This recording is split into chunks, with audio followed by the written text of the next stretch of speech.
Hello, and welcome to another episode of the CamerataCast. This is Andres Marquez, your host as always, and I am here with a very special guest, Evan Whitford, former member of the band Psychoward, whose music I've just taken to listening to recently, and is now putting together a project called Suspended in Cobwebs.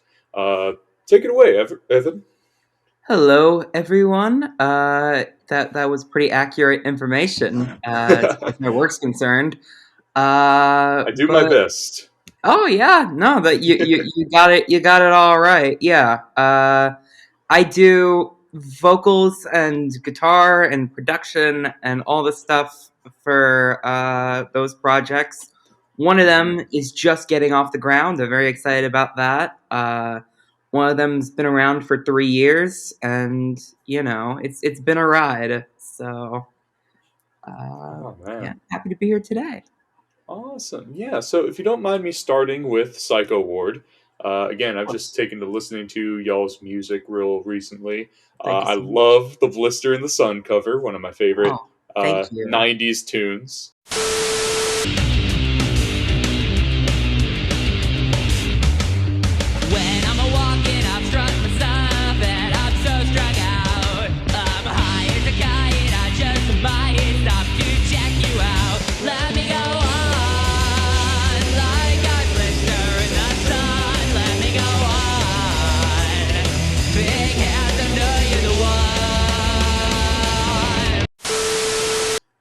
Oh, that one was actually 80s. So it was like early Really? 80s. Yeah. It was a bit... Yeah, no, I get why you would assume 90s, because it's a bit more, I guess, reminiscent of maybe a later REM. But it was a very influential song when it came out. I've done so much necessary in my case, but unnecessary for the common person to of information about that song. Mm-hmm. It's like I know the record label, I know the writers and the publishers, and it was a very interesting experience, kind of getting the song off the ground. Because I never released a cover song in kind of a professional manner until now, and it was very fun, kind of interesting going through it, like the whole process behind it. Sorry. No, it's no problem. I mean, thank you for letting me know. I'm happy to know the actual date of origin of this tune that I've been listening to forever. That I had some sort of preconception that it was 90s, but that's cool. Again, thank you for letting me know. But yeah, that was an awesome cover that y'all performed. It's incredibly I don't know how to describe it. For one thing, your guitar tone in that song, and on most of your songs, your guitar tone is so it's kind of synthy. It has a very metal tone to it. It reminds me of a lot of early metal, but it's also very feels almost like a synthesizer in some regards. And the song, of course, is heavy as hell. You guys have an incredibly heavy and dense sort of sound to y'all. Yeah, that's my my 2 cents on there. Oh yeah. And then there's also oh, my bad. Oh no, go ahead. I feel like we're gonna keep interrupting each other. That happens a lot on this cast. Yeah, that's sometimes how it is. I don't know, but yeah, I'm very passionate about guitar tones, especially since I feel like I'll get a little old school there, but a lot of modern guitar tones feel a bit too too clean for my taste. Mm-hmm. There's been a rise of digital amplifiers and kind of just going DI into whatever amp sim is on your laptop, and I think sims and plugins are excellent for mixing and mastering all that jazz, but I think especially when you're doing a rock song, I take pride in like how I try to crank amplifiers kind of in an old school way. 'Cause I think there's a different feeling when you have just this giant, like, giant machine. It's the size of a small child, and it's just like projecting just loud sound at you.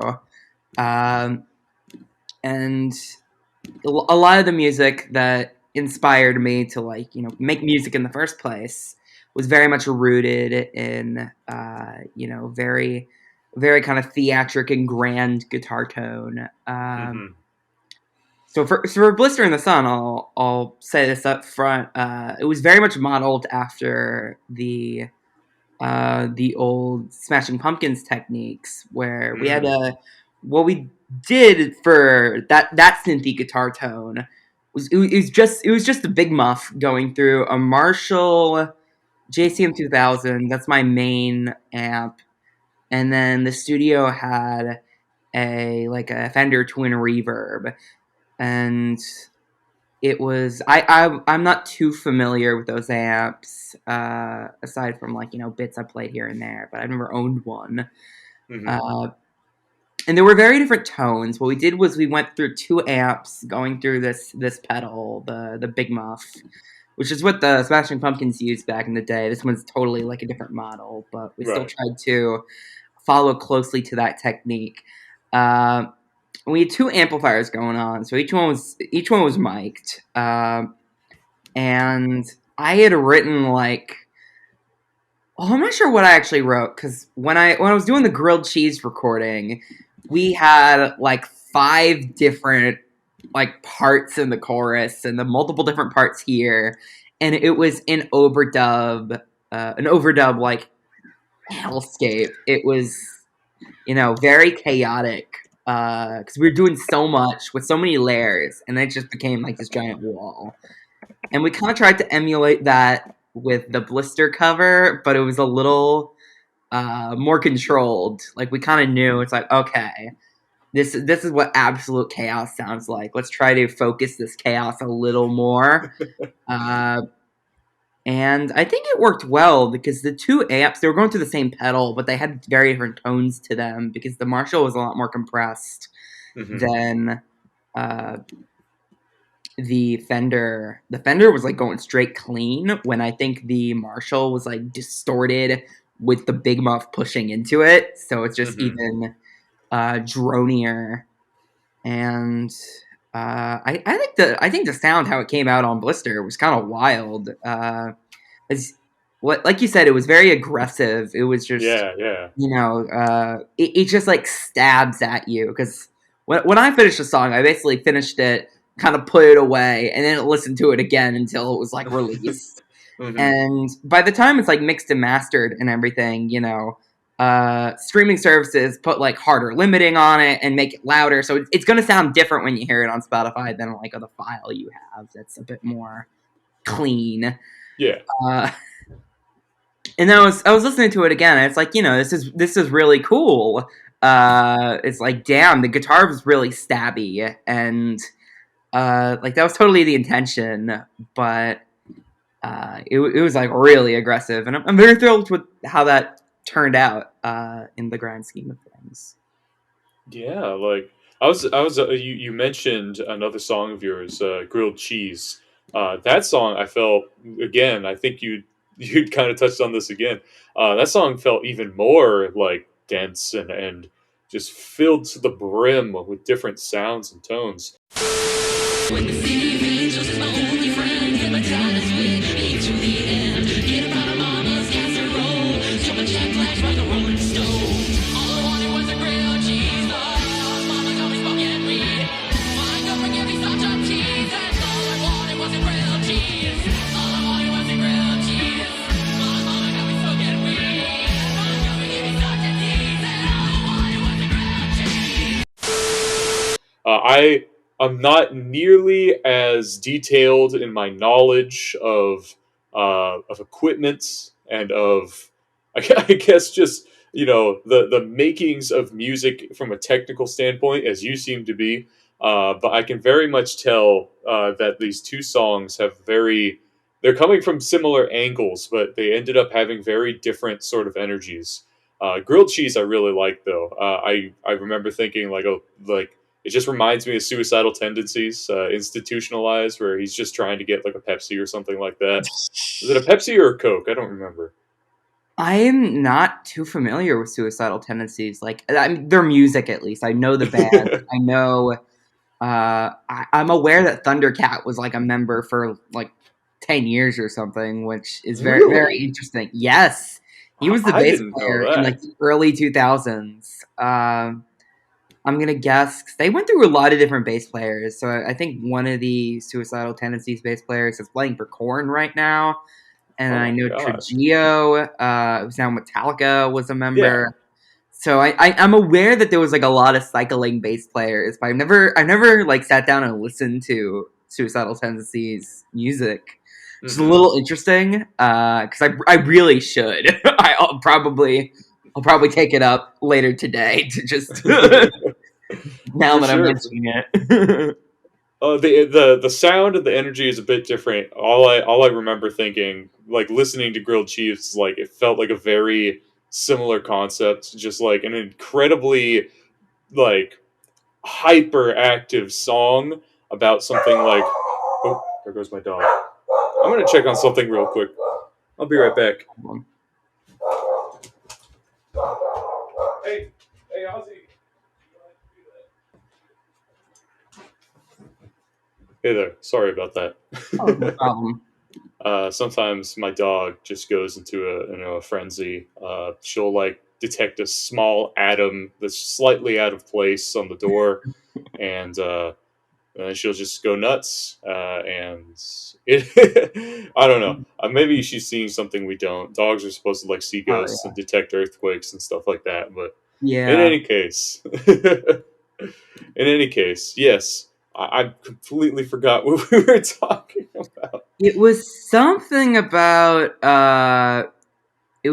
them having like different energies or Yeah, something. yeah. Yeah, Suicidal tendencies institutionalized. Your yeah. song, grilled cheese, very much Match. like hyperactive songs about food items.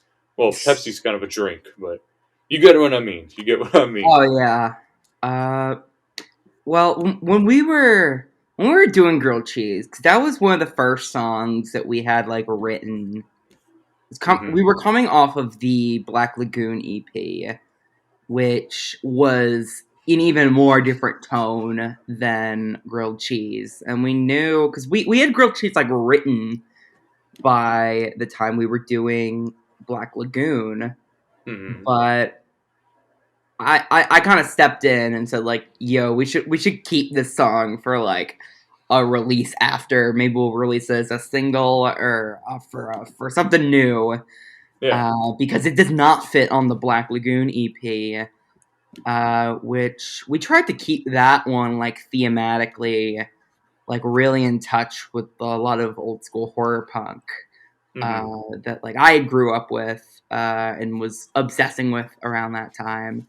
It's Halloween time around now, so I've been like re-entering myself into that realm, and I love it so much. But and it's like a reminder. It's like, oh yeah, I did make an EP kind of like this. But when we were doing grilled cheese, it was this really kind of stupid song that my bass player pitched.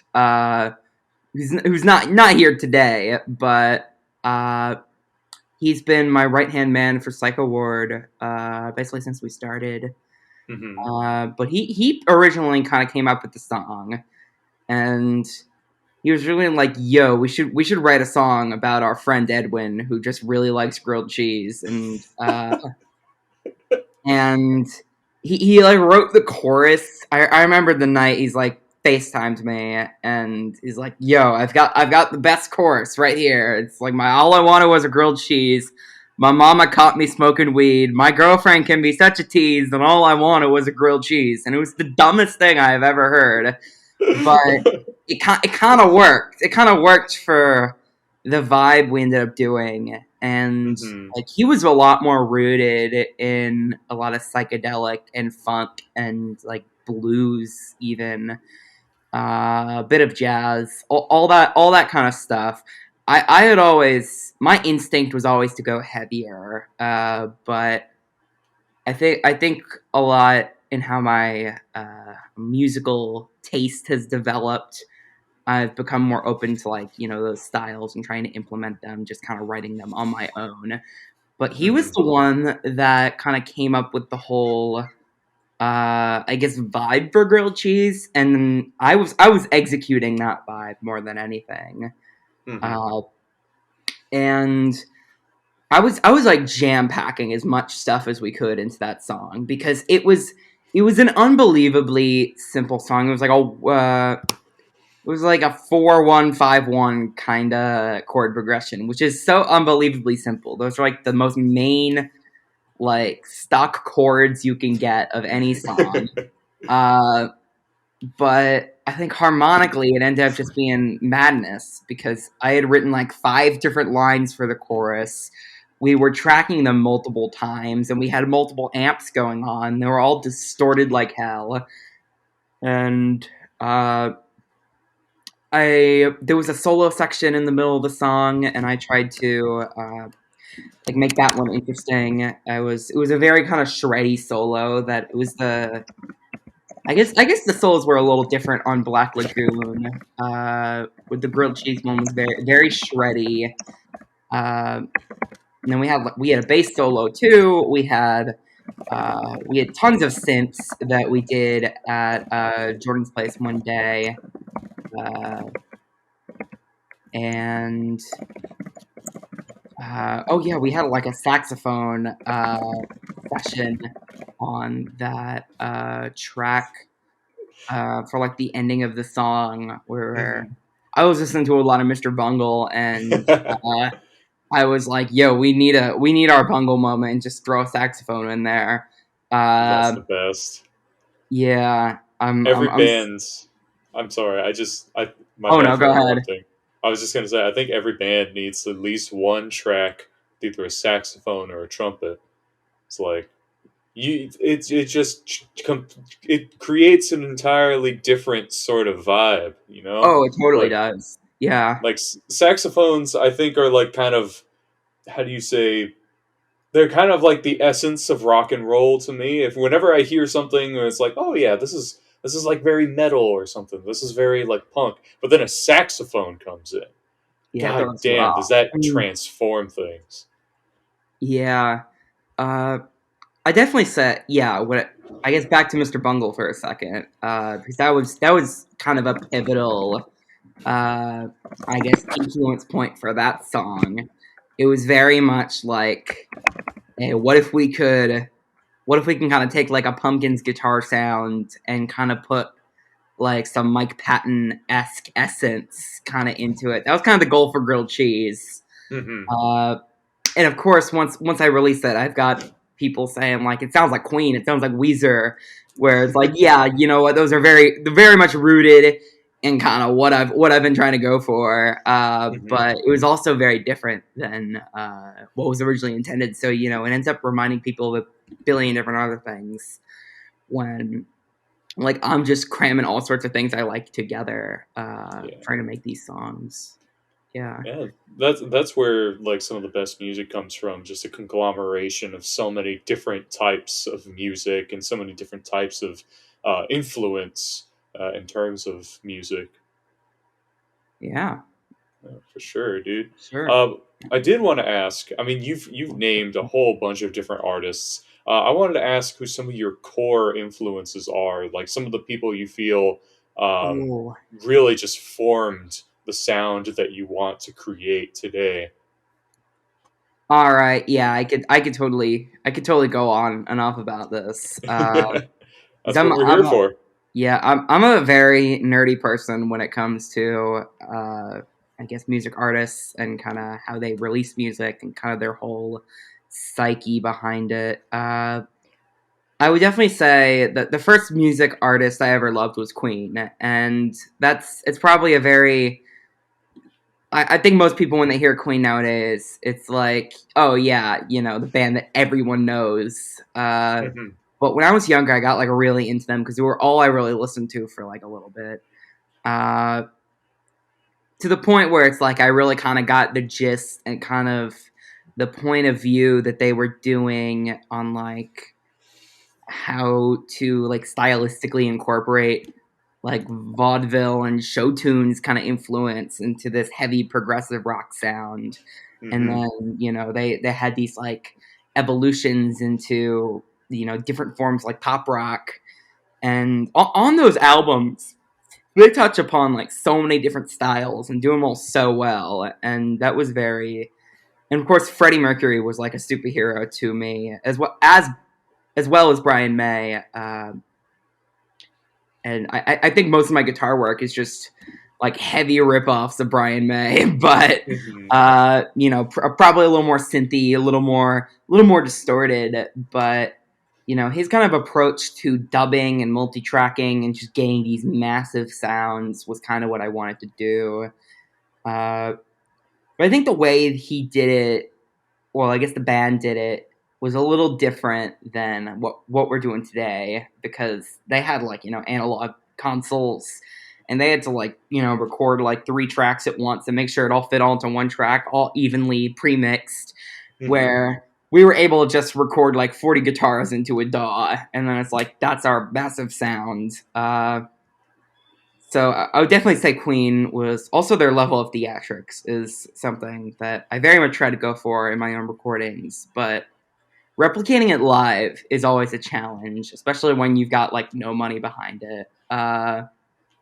You know, I had one show early in the Psychoward career that was just a bombast of trying to be as theatrical as possible, but with like no planning behind it, and it was just an absolute frenzy. It was hysterical, but I would not recommend it. As for other artists, I mean, I always see my artistry, or I guess for music, it was around like middle school was when I like started to kind of develop a taste of my own, because I was watching a lot of movies at the time, and that was where my heart lied for a bit. And then music started to kind of creep up a little more. And then I was like taking singing classes in like 8th grade, and I was singing a lot of like Green Day and whatnot, and that band very much pushed me over to making a lot of stuff, because I always had a big soft spot for very accessible music, because that was ultimately the music that inspired me to like, you know, go make stuff. Like it's got to be stuff that, you know, you're easily exposed to that ends up becoming the most influential. So, and then, you know, I'd start to discover a lot of artists on my own after, but like the very, you know, popular artists, like, you know, if you have a really good artist that's like really popular, chances are they're going to reach so many people, because so many people are just naturally exposed to them. And some, hold up, I lost my train of thought for a second. Oh, you're all good. Like, I have a brain fart on this show at least once an episode, so you are totally fine. Take all the time you need. Oh, thank you. But yeah, so a lot of those old Green Day recordings, maybe not even too old, I don't know, 'cause they were, that the material that was out was basically just like early 2010s. That was like their latest stuff. But, and then, you know, that goes back to like the early 90s for like all their stuff. But, you know, those were very loud and like energetic, and they had a lot of attitude and a lot of punch. And all the lyrics were unbelievably relatable to an adolescent like me at the time. It's like I was bored, I was lonely, I was angry. Like that was the vibe. And you know, Green Day were the first band to really kind of connect with me on that level. And then I got into like the Ramones and the Sex Pistols like after, you know, Green Day introduced me to punk as a world. And I know a lot of people are very critical towards Green Day for like, I don't know, selling out punk or whatnot. But, you know, if it weren't for them and their kind of mainstream approach, I wouldn't have gotten into it. So, I think that stuff is very important. And like, this is only really a problem if people are like, that's all that exists, where it's like, it's totally not. There's tons of other artists, but, Right. I think, popular bands are so unbelievably important in the grand scheme of things, and just like getting people into music, and just art in general. I'm taking my sweet time on your question with influences artists. I'll try to speed it up. No, it's totally fine. You again, you can Yeah. take all the time you need.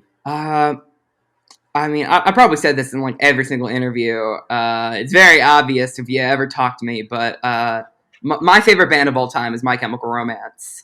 And when I discovered them, well, discovered is like a term. 'Cause like when I was in school, they were like, the forbidden emo band that it's like, if you like them, you're a nerd and you're emo and you're weird.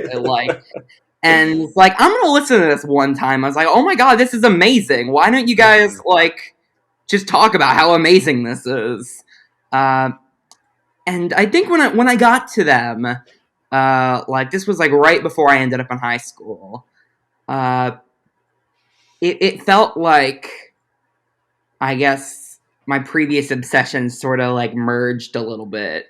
So they had like the theatrics of Queen, the attitude of Green Day, and kind of the speed, but with a lot more dark kind of concepts that I was very on board with through my love of horror films. And then that kind of led me to discover more heavy metal and, I guess, hardcore punk and just music in general, indie music too. Like, I basically listened to like the Pixies and stuff, like, if it weren't for My Chemical Romance. But yeah, I think most of my work is very, very reminiscent of them.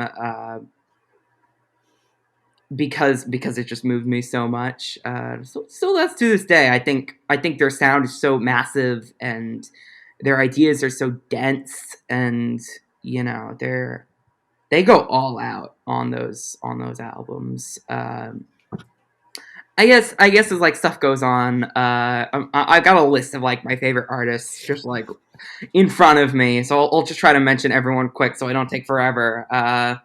What was it? Bowie, Mike Patton, Metallica, Deftones, Mars Volta, Black Sabbath, all those bands, System of a Down, Tool, yeah, Iron Maiden, Misfits, Weezer, Smiths, yeah, that's a good gist, because I think there's a lot of artists that have definitely influenced me that I haven't like put their kind of sound into my own voice yet, and I'm still kind of like working on it.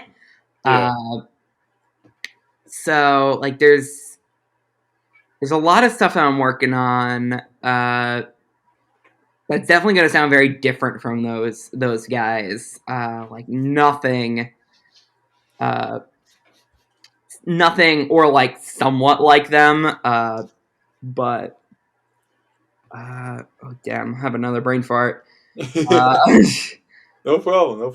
Oh yeah, but yes. So this project you're talking about, is this oh yeah, so Suspended in Cobwebs? So yeah, the Cobwebs stuff, because the basic premise, because I haven't really talked about this much publicly till now, so you guys are like the first to kind of know about this. This is the Suspended in Cobwebs sneak peek. Exclusive. So it's basically just Psychoward 2 to some degree, except I basically play bass and I get to call all the shots. But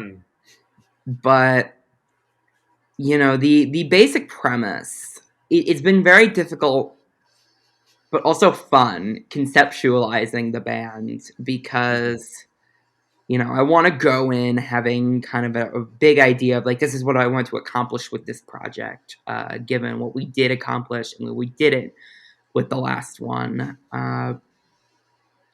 But So it's basically just my outlet for everything that I'll be working on in like the past bunch of months or the next bunch of months. Well, I guess both. There's stuff I've been working on, stuff that I will be working on, and but the sort of vibe is that it's like My Chemical Romance meets like Faith No More and Mr. Bungle. Ooh, that's That's very the interesting. Yeah, that's kind of the vibe, but probably a lot of At the Drive-In too, and like Mars Volta, because that stuff is definitely a lot more experimental than like kind of your average kind of pop song. Hmm. Very very dissonant kind of post-hardcore chords and just attitude. That'll probably be the energy, but so uh it's really hard to like describe it because I'm really not even sure what to compare it to outside of like that basic hubbub. Because most songs that I've been writing have been completely different. Some have sounded like nothing I've ever really heard before. Uh, not when you break it down, uh, but I think it's a lot more rooted in progressive rock than Psychoward got to be.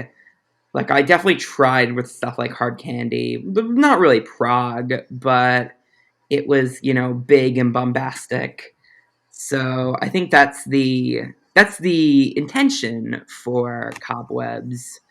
I've got like a folder of just like basically the songs that it's like these will be contenders on like the album, Hmm. and like every single song that is, I guess, in progress is completely different from the other. So I've got some like I've got some like straight experimental, a lot of like funk metal, akin to like the Faith No More stuff. A lot of like kind of bombastic hardcore, very akin to like My Chemical Romance.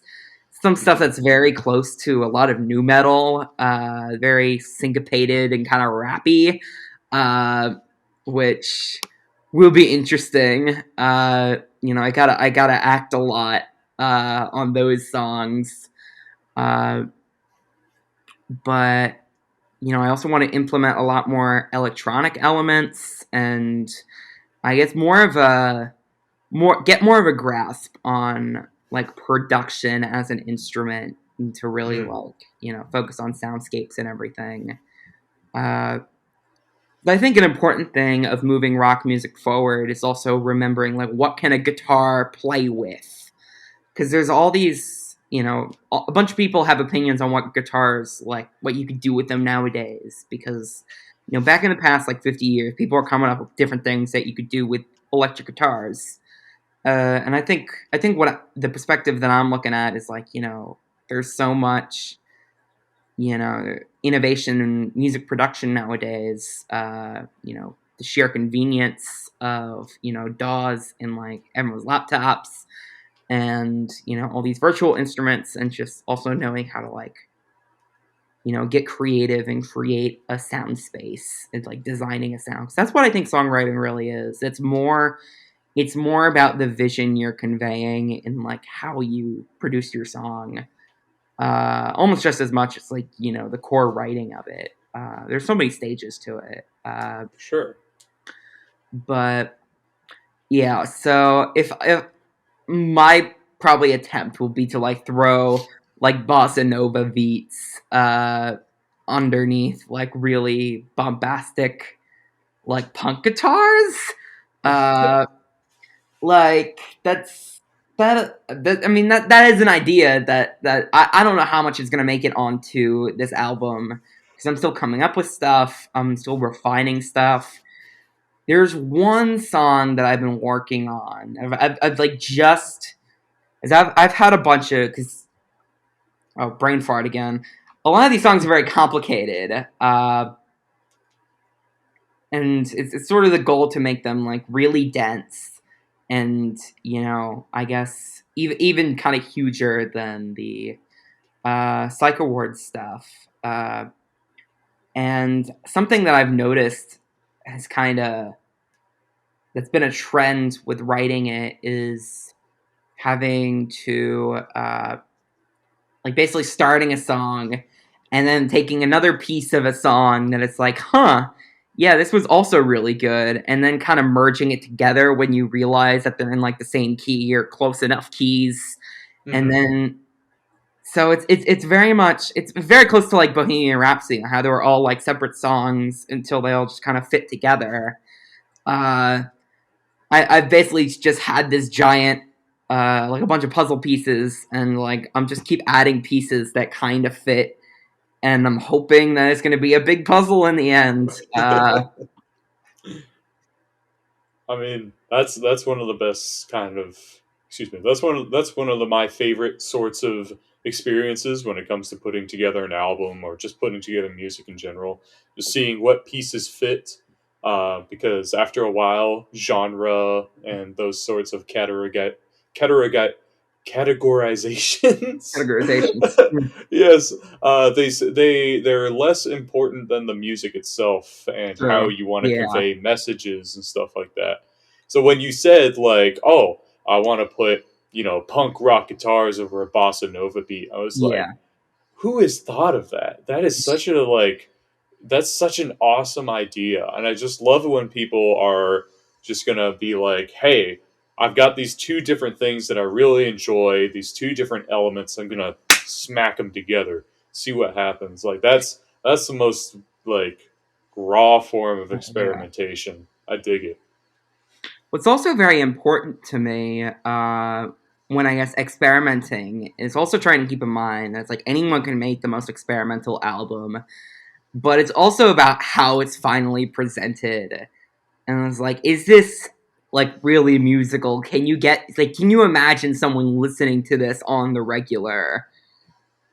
Which then makes it a lot more interesting because then you're thinking like, here, what are experimental bands that have a lot of like musical quality in the sense that they're very connected in like songwriting, and they're like genuinely catchy tunes while doing all this sort of chaotic stuff.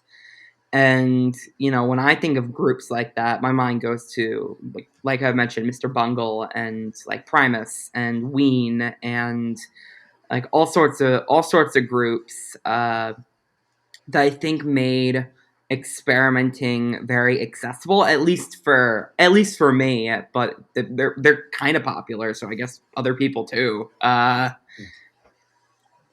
that's definitely the goal I want to achieve.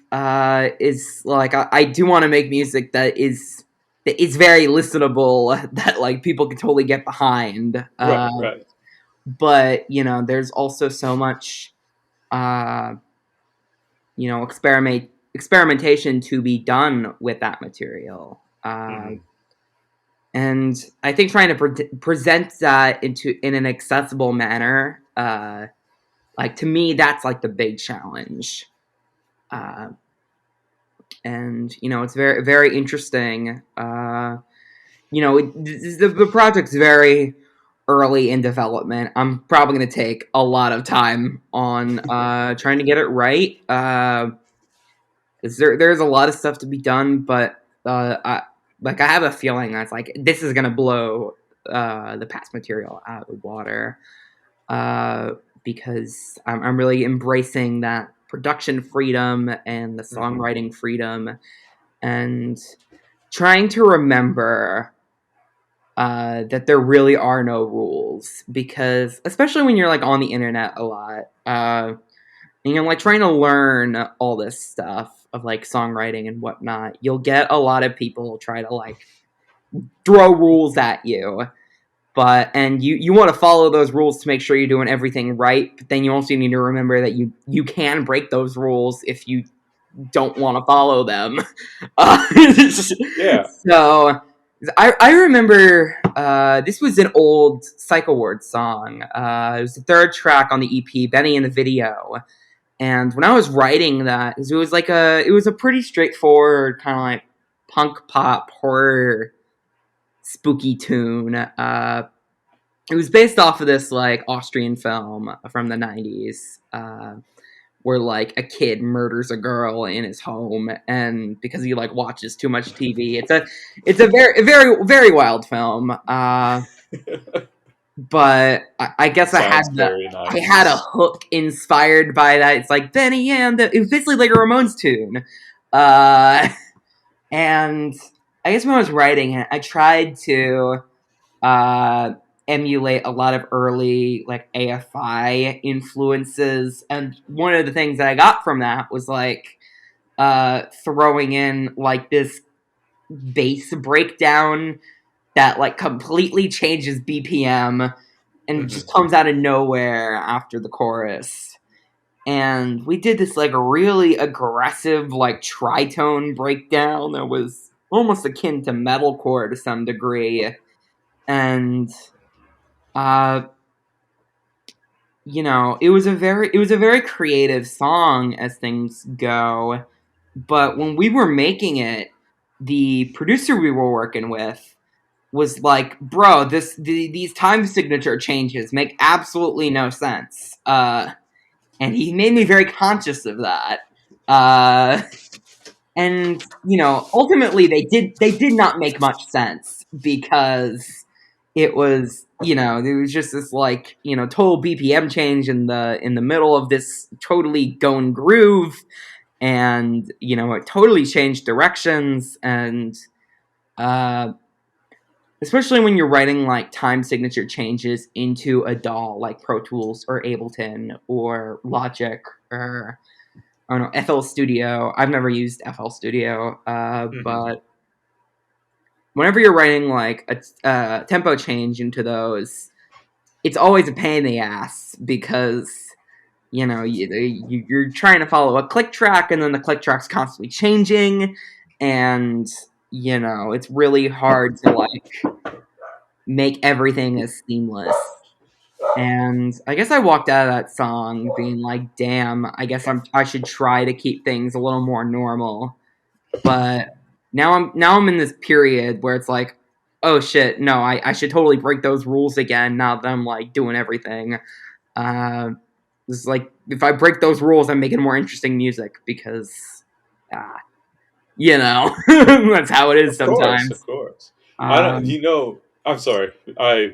If for one thing, I never know when to speak on these casts because I don't oh, like no interrupting problem. people. So, but I did want to say, just in that regard, like for a while, because I was partially educated in music. I went to college for a while for music. Oh, awesome. Uh, that's an overstatement for sure. But but you're taught all these different ways by which you can harness the rules of music theory. Um, and in the end, it doesn't, for me at least. Maybe it works for certain people, but for me, it was very confining to be learning all these different rules, this different legislation on how music sounds. It was very liberating to get to that point that you said you're at, where it's like, oh, there are rules, but they don't necessarily have to be put in place whenever you're writing something, whenever you're trying to create Yes. music. And the more I learn about music from outside of the quote unquote Western sphere of Oh yeah. influence, the more I learn that there's far more of there's just a wider swath of possibilities that can be taken hold of when you don't completely obey the music theory that a lot of music follows in terms of popular music and stuff like that. Yeah. I am quite a big music theory nerd myself, so I do have a lot to say on what you said. 'Cause I think what I end up concluding over time, and I think any good music theory like teacher will tell you this, that there are rules. Like the rules of music theory are more guidelines, so you know what you're doing, as opposed to like how to really write stuff. As if you let's say you're working in like a major key and which chords are in that key, where are the main chords, what's the you break them up into, like tonalities, like these are subdominants, these are dominants. It gives you, I think, a better idea of like how to use direction in music. And when you're writing something from the blue or building on a piece, knowing those things will help you make decisions. But there's also so much to be broken in that as well. For example, staying in the same key, like you totally should know how to break out of a key and change keys and all that stuff. But at that point, music theory is only a guideline because the possibilities are endless with that. So music theory is kind of just there to be like, yo, here's what you can do. You can like throw dominant chords. You can use secondary dominants. You can help use those to like bring tension to new keys and go to new places in your work. But, that's just, these are things that do work, just so you know, like they do work in case you want to use them. But, trying to remember that the artist really does get to call all the shots is very interesting when writing. Yeah, I guess that's my thoughts on that. I totally get you. This has been an amazing conversation. So thank you again for bringing all your opinions and all your experiences to the table. Oh, no problem. If you don't mind me, this is just something I wanted to touch upon real quick. I'll go for it. We will have to wind down the cast soon, but I did want to say I love your Hooptober challenge. Hooptober. Hooptober. Yeah. Explain to the audience a bit about that, because I saw your page for the first time. It has nothing to do with music, so no, it's fun. It's still awesome though. So Hooptober was this letterboxed thing. When I'm not doing music, I'm probably watching a bunch of movies, as proven by my extensive letterbox page. And Hooptober was this trend or concept. Marathon, I'm not sure what the exact word is, but it was created by this dude called Cinemonster, at least on Letterboxd. And he basically comes up with all these like rules and guidelines of like, hey, you're doing a marathon for like the month, and you basically just assemble a ton of different horror films into these like quick, easy rules, as they call it. And the rules are interesting because they change each year. The gist is like kind of the same. So you got like, you gotta have 6 countries represented. You gotta have 8 decades represented. You gotta have like 4 films from this year, 2 haunted house movies, 3 like Asian horror films, 1 like kaiju movie, 1 Tobe Hooper movie. Like they're really interesting guidelines. And I guess me, who is a big nerd for both, film and horror, I've been doing these for like the past bunch of years, and I always made posts for them because I've got this friend, I'll give him a shout out. He's like at the Crazy Movie Lover 1985, unless he's changed the username, so don't quote me. But he's one of my best friends, and he always kind of posted like movie posters, with like captioning it on like how with like the taglines of the film, and I guess I was kind of influenced by kind of how he did it. And I guess for the past bunch of years, I've been doing Hooptober, and like posting like the poster artwork for everything I watch. Like on my Instagram feed, and those are like the only posts I ever hashtag for. I'm learning the penalties of hashtagging too much because I just attract a bunch of spam accounts in the end. But I guess when I have to assemble lists of like horror films, I always try to push the boundary on like, okay, what movies are like considered horror, but also kind of like different in that vein of horror. Like I'm always looking for something new. to both watch and talk about. And so the Hooptober list is something I ultimately, I guess, my kind of curation under these rules is like, here are the films that I found that I think, represent everything. And it's gotten me to watch a lot of very interesting stuff, to say the least. I've seen lots of cool stuff through this, lots of new favorites already, but it's very interesting trying to like find films that's like, I guess I can consider this a horror movie. There's one film I watched recently called Parak. It was a Korean film. I could totally be saying it wrong, so again, don't quote me. I'm not good at pronouncing things. But it was a horror film about a fish. I've got the page up. The official summary is: a mackerel from the ocean attempts to escape from a restaurant aquarium tank before getting eaten. So, in general, it's like Finding Nemo, but it's played out like a horror movie. With so much like anxiety on this fish just like panting like that he has to like stay dead or he's gonna get chosen. It is so distressing and just wonderful. It's like, damn, more people need to know about this shit. It's so good. Wild. That's fucking wild. And then, when I'm trying to like push the boundary on like, what I can watch for my Halloween like horror movies, I end up watching like shit like Little Nicky with Adam Sandler, and it's like, well, I guess it counts, but it's certainly a different vibe than, let's say, House of a Thousand Corpses, which I also saw for the same Hooptober. Both very good.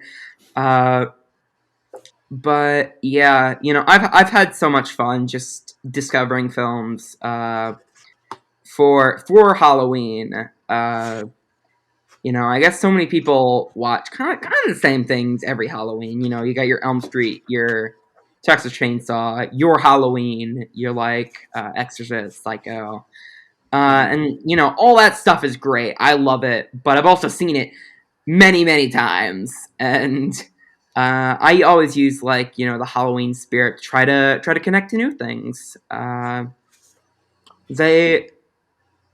Film is very, very dear to me on how it is a vivid language of artistic communication, and there's so much, potential underneath all that, and I guess that's resulted into my Hooptober logs. I'm very glad to hear that you are enjoying the posts because I had no clue if anyone was. Or what the deal was. All I know is that like I enjoyed doing it, so I just kind of kept doing it.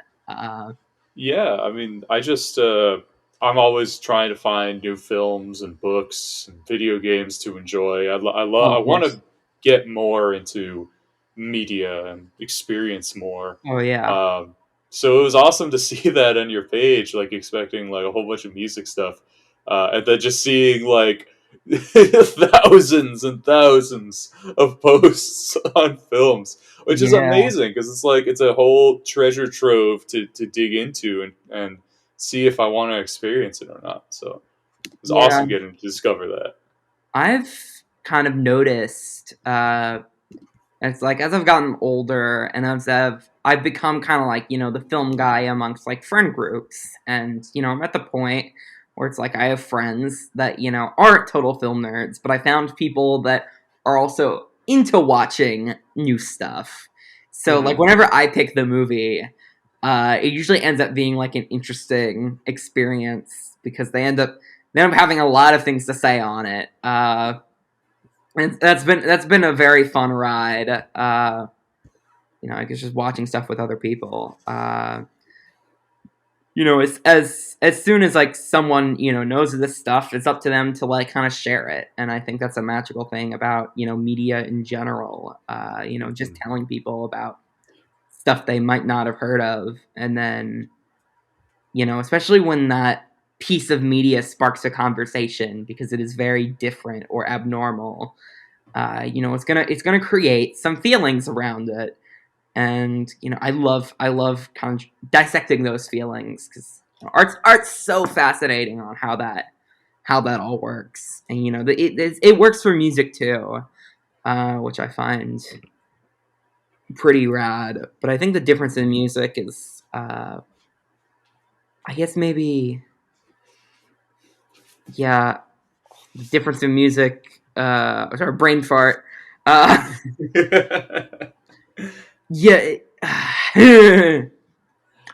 it's like music kind of has to be a vibe to some degree. It's gotta have some level of catchiness or just attitude.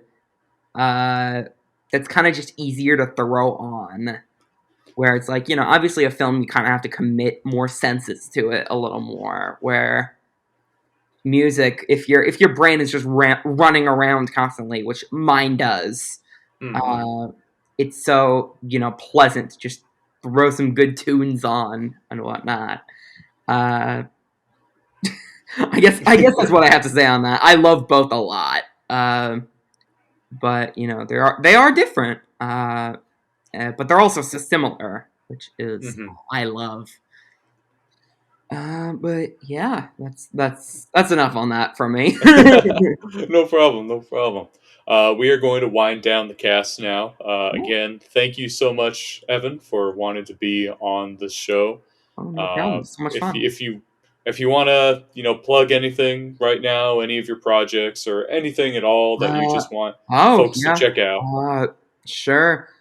My Instagram, I've got a few because I've got some for different projects and one for me. So if you want to see all the film nerd stuff and I guess just general me posting, my Instagram is at Evan_Whitford. That's EVAN_WHITFORD.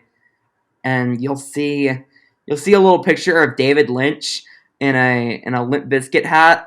That's when you'll know it's me.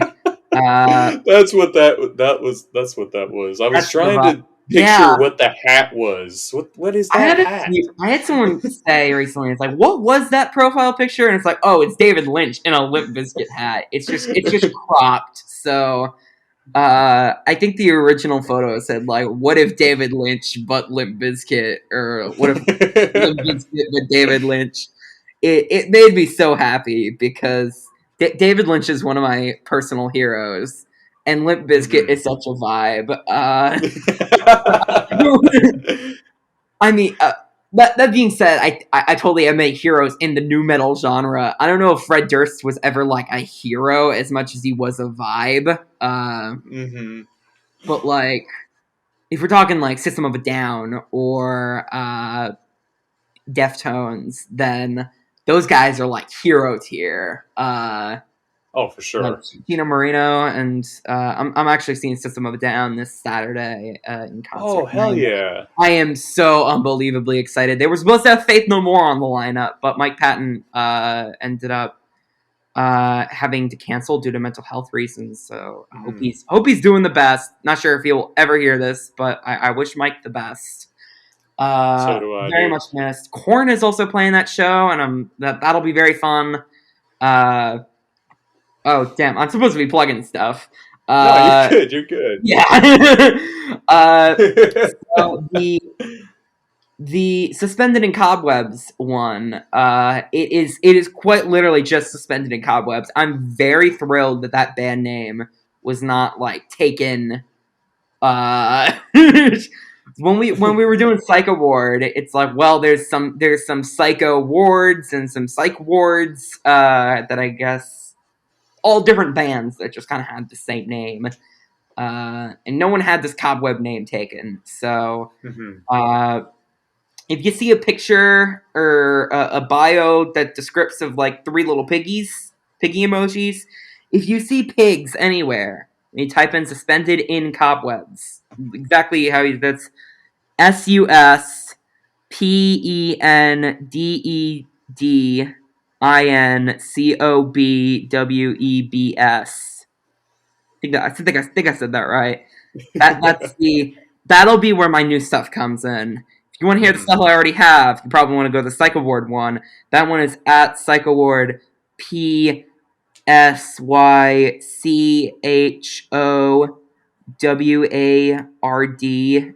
.band,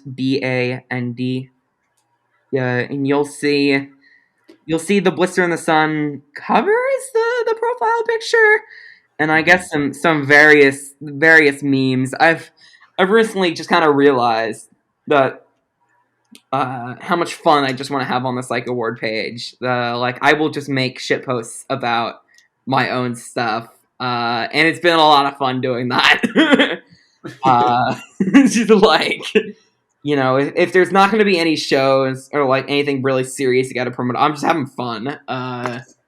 Just memeing my own shit. But I think there's pretty good music on there, so y'all should check it out. Yeah, I guess that's it. Oh yeah, I mean all the Psych Award stuff is streaming. Suspended and Cobwebs will be streaming once it's done. But the Psych Award stuff is done, and all that is like on Spotify, Apple Music, whatever you use. If you go to the Instagram, you'll figure your way out on how to listen to it. You can also just type Psych Award into like those services, and you'll find it. It's not that hard. But yeah, I think that's the gist. Awesome. All right. I hope you have a wonderful rest of your day, Evan. You too. Thank you to everybody for listening to this cast. This is Andres Andres Marquez, your host as always. This episode has been Brain Fart Central, and we hope to see you on the flip side when we put out another episode very soon. Thank you again.